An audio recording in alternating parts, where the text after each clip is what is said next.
다음은 2024년도 유아 유치부 일부 지도를 해주셨던 김혜지 집사님께서 성경 말씀을 봉독하겠습니다. 말씀은 호세아 9장 10절에서 17절입니다. 말씀 봉독하겠습니다. 옛적에 내가 이스라엘을 만나기를 광야에서 포도를 만남같이 하였으며 너희 조상들을 보기를 무화과 나무에서 처음 맺힌 첫 열매를 봄같이 하였거늘 그들이 바알부올에 가서 부끄러운 우상에게 몸을 들임으로 저희가 사랑하는 우상같이 가증하여졌도다. 에브라임의 영광이 새같이 날아가리니 해산하는 것이나 아이 베는 것이나 임신하는 것이 없으리라. 혹 그들이 자식을 기를지라도 내가 그 자식을 없이하여 한 사람도 남기지 아니할 것이라. 내가 그들을 떠나는 때에는 그들에게 화가 미치리로다. 내가 보건대 에브라임은 아름다운 곳에 심긴 두루와 같으나 그 자식들을 살인하는 자에게로 끌어내리로다. 여호와여 그들에게 주소서. 무엇을 주시려 하나이까. 아이 베지 못하는 태와 젖없는 유방을 주시옵소서. 그들의 모든 악이 길갈에 있으므로 내가 거기에서 그들을 미워하였노라. 그들의 행위가 악함으로 내 집에서 그들을 쫓아내고 다시는 사랑하지 아니하리라. 그들의 지도자들은 다 반역한 자니라. 에브라임은 매를 맞아 그 뿌리가 말라 열매를 맺지 못하나니 비록 아이를 낳을지라도 내가 그 사랑하는 태의 열매를 죽이리라. 그들이 듣지 아니하므로 내 하나님이 그들을 버리시리니 그들이 여러 나라 가운데 떠도는 자가 되리라. 아멘. 자, 오늘은 광야에서 포도를 만난 같입니다. 졸업 예배죠. 우리가 길을 나서게 되면 사거리나 넓은 도로를 건널 수 있도록 만든 횡단보도를 만나죠. 그래요, 안 그래요? 그래요. 횡단보도를 서로 간에 약속을 실천하는 장소라고 저는 생각을 합니다. 사랑과 자동차와의 약속, 더 정확하게 말하면 사랑과 자동차를 운행하는 사람과의 약속이라고 할 수 있습니다. 횡단보도를 유심히 보면 그 앞에 정지선이 그려져 있습니다. 눈이 나쁜 사람도 잘 보일 수 있도록 아주 두껍고 선명하게 그려져 있는 정지선은 모든 차량이 보행자를 위해서 반드시 곳에서 서겠다는 약속의 현장이기도 하죠. 그런데 횡단보도가 서 있는 사거리를 유심히 살펴보면 정지선에서 정지하는 차가 그리 있는 반면에 정지선의 차가 딱 멈춰 있는 차가 있는 반면에 무시하는 차들도 있어서 보행자들이 안전이 보장되지 못함을 느낄 수가 있습니다. 오늘 예배 드리면서 운전하고 가신 분들 또 우리 늘 도로를 건너잖아요. 나는 어떻게 운전을 하고 어떻게 또 도로를 건너는가 한번 생각해 봤으면 좋겠습니다. 교통안전기획원의 통계를 보니까 우리나라 사람들이 정지선에서 정확하게 정지하는 준수율이 22.6%라고 합니다. 반면에 정지선을 무시하고 횡단보도까지 와서 멈추는 차량들이 53.1%, 아예 횡단보도를 몇 미터씩 침범하는 차들이 24.3%라고 합니다. 결국 정지선을 무시하는 차들이 무려 77.4%라는 통계가 나와 있어 교통사고의 상당수가 횡단보도 주변에서 일어나고 있는 이유가 무엇인지를 알 수가 있습니다. 정지선이란 사회적인 약속이죠. 그 약속을 지키면 모두가 행복하고 편안하지만 그 약속을 어기면 불행한 일들이 생기기 마련입니다. 정지선을 지키지 않는 행위, 곧 사회적 약속이 깨어지는 삶의 현장에서 불안을 느끼는 주체는 사람입니다. 자녀들 아침마다 학교로 보내는 부모님들의 마음이 편하지 못한 이유도 여기에 있습니다. 흔히 우리가 선진국과 후진국의 차이를 말할 때 기준은 1차적으로 GDP, 즉 국가 총생산이나 국민 총소득 같은 것들을 비교하여 평가하지만 정지선을 지키지 않는 사람들이 77%가 넘는 나라를 선진국이라고 말할 수 없다. 이렇게 찝는 사람도 있어요. 미국이나 영국을 가보면 교통법규를 잘 지키는 수준을 넘어서서 보행자들을 배려하는 모습이 감동적일 때가 있습니다. 많다고 그러죠. 그들의 대부분 어김없이 정지선에서 약속인 한 듯이 멈춥니다.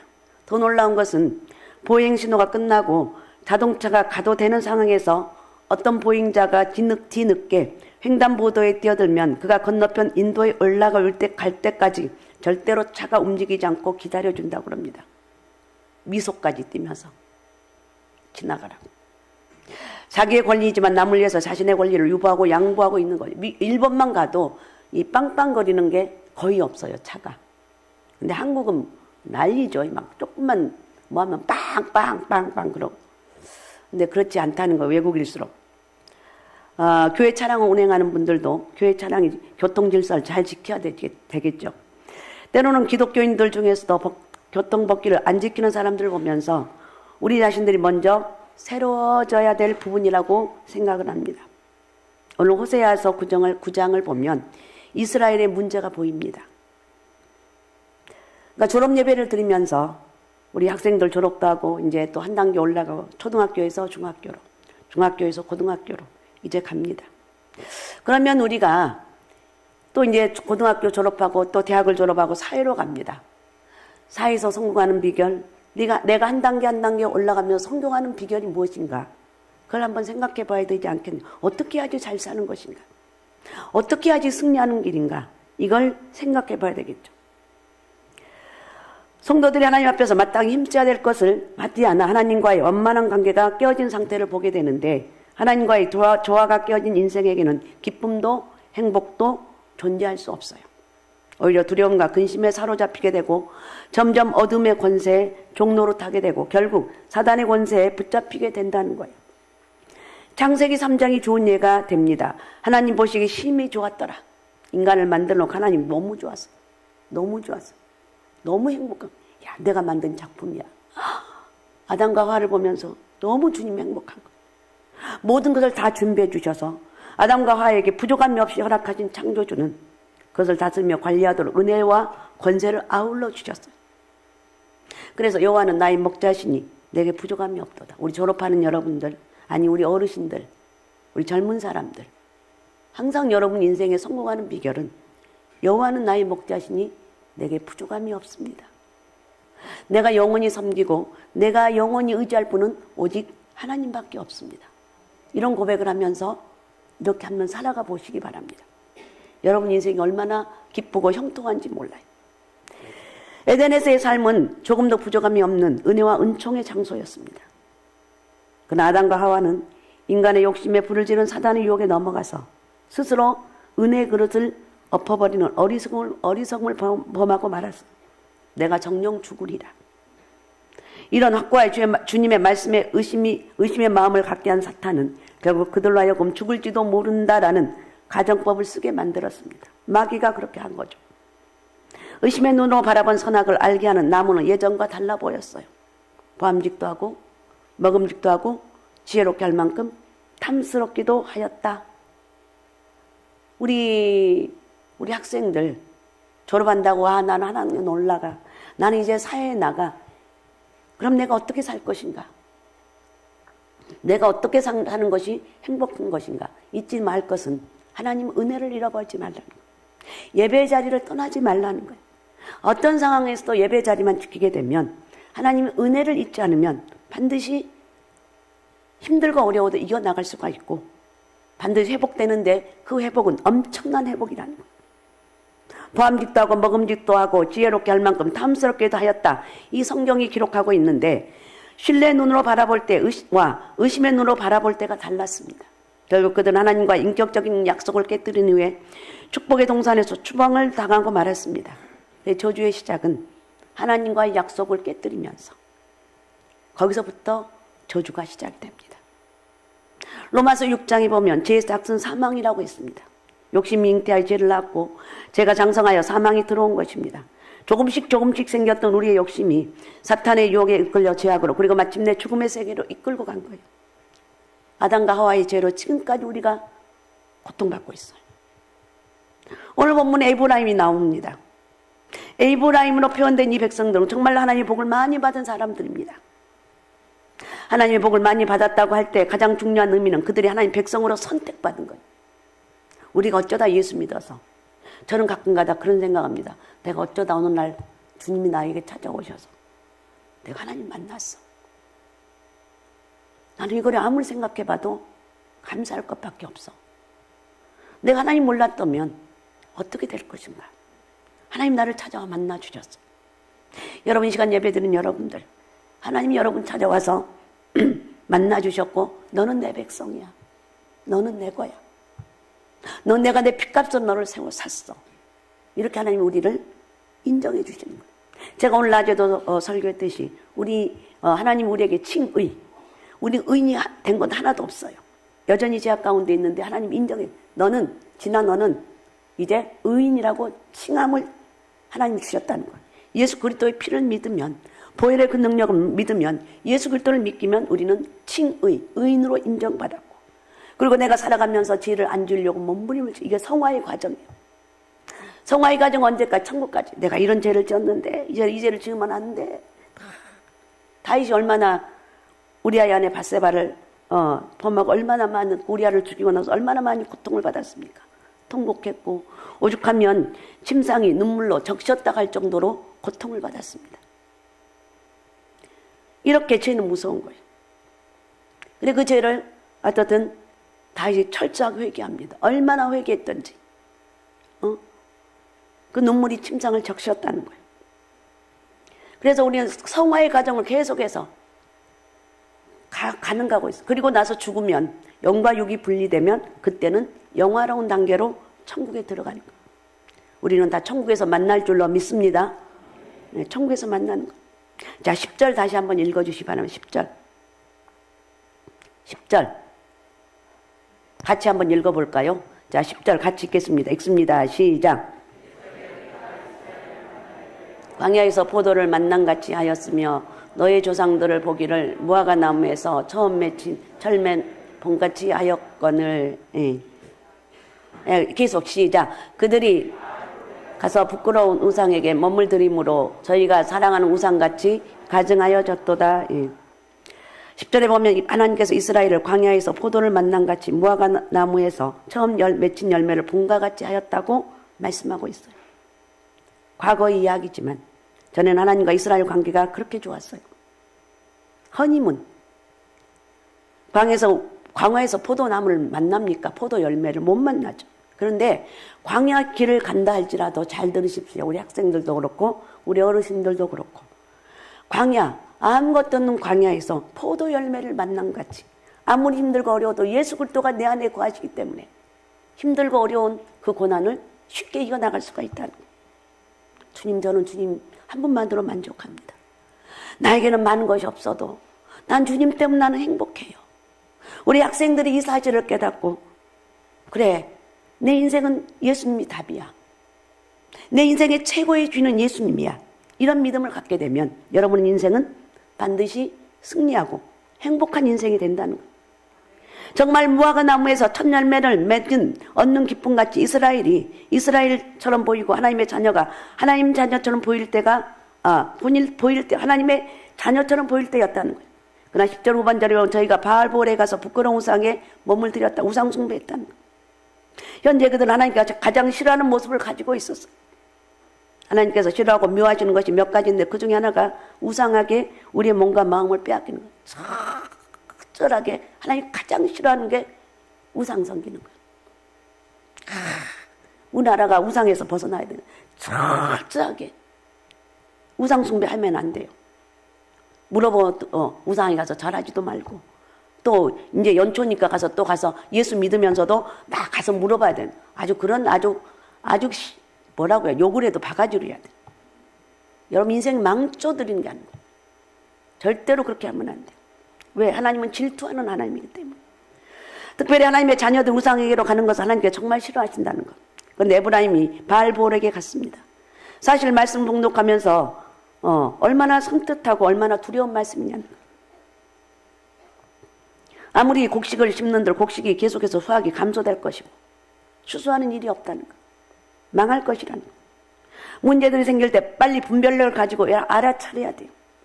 그런데 우리는 그렇지 못한 걸 성경에서 볼 수가 있습니다. 오늘 주님께서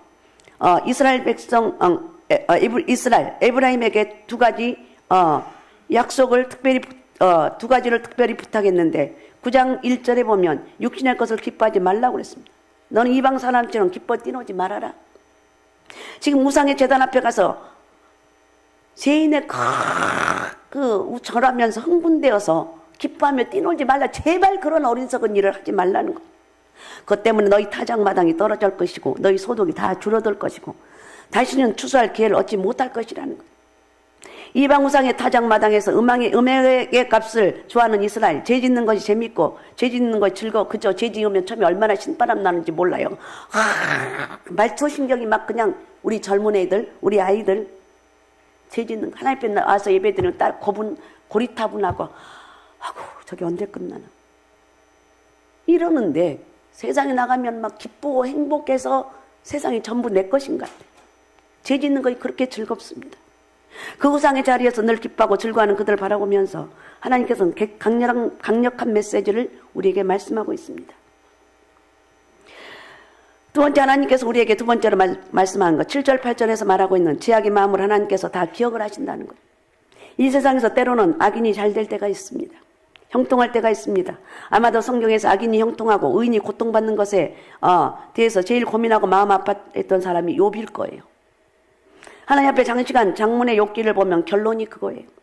왜 악인이 잘 되고 왜 악인이 잘 되고 의인이 고통을 받습니까? 그것 때문에 하나님과 주변 사람들과 끊임없는 논쟁을 하고 있습니다. 여러분들도 그런 혼란한 마음이 올 때가 있어요.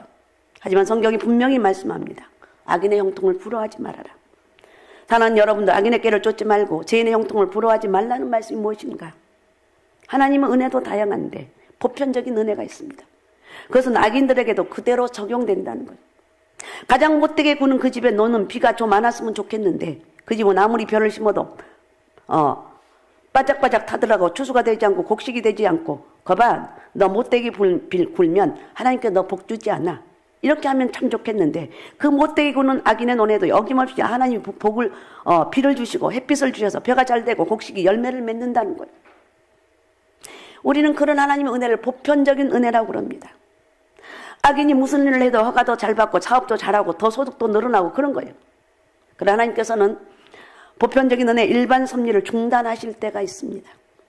그때가 하나님의 때, 심판의 때라는 거예요. 하나님 분명히 말씀하십니다. 그때 각각 행한 대로 보응을 받으리라. 하나님 우리의 머리털까지 세고 계신 분입니다. 우리는 나이가 들면 기억력이 떨어져요.